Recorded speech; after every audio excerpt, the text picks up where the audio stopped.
حدیث نمبر 678 حضرت ابو ہریرہ رضی اللہ تعالیٰ عنہ سے مروی ہے، رسول اکرم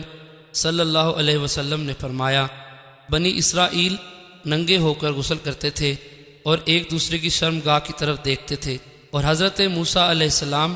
علیحدگی میں غسل فرماتے تھے۔ وہ لوگ کہتے تھے، اللہ کی قسم، حضرت موسیٰ علیہ السلام کو ہمارے ساتھ غسل کرنے سے یہ بات مانے ہے کہ آپ کو ہرینہ کی بیماری ہے۔ آپ فرماتے ہیں، ایک مرتبہ حضرت موسیٰ علیہ السلام غسل کرنے لگے اور آپ نے اپنے کپڑے پتھر پر رکھے تو پتھر آپ کے کپڑوں کو لے کر بھاگ گیا۔ حضرت موسیٰ علیہ السلام اس کے پیچھے تیزی سے دوڑنے لگے اور فرمایا، اے پتھر